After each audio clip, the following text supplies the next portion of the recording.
¿Sabías que una de las oraciones más poderosas de la Biblia es una de las más cortas? Y es la oración de Jabes.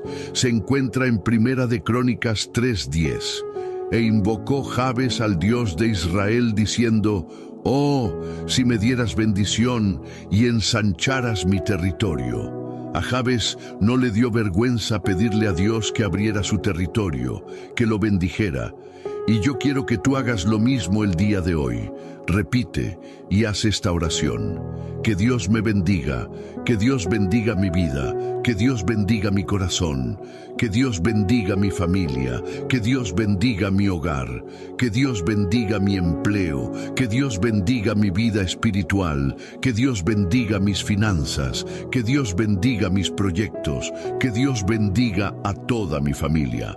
Ahora repite así: Dios, tú eres mi fuerza, yo te necesito. Sáname y sana a mi familia. En el nombre de Jesús. Amén.